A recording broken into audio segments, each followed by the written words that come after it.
Pinangunahan ni Pangulong Ferdinand R. Marcos Jr. ang pagbubukas ng bagong factory sa Tarlac na siyang kauna-unahang manufacturing plant para sa ginagamit na baterya sa e-vehicles. Yan ang ulat ni Alan Francisco.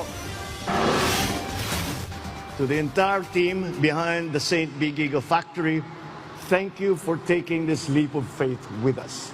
You have established a foundation for a cleaner, greener, and more prosperous bagong Pilipinas.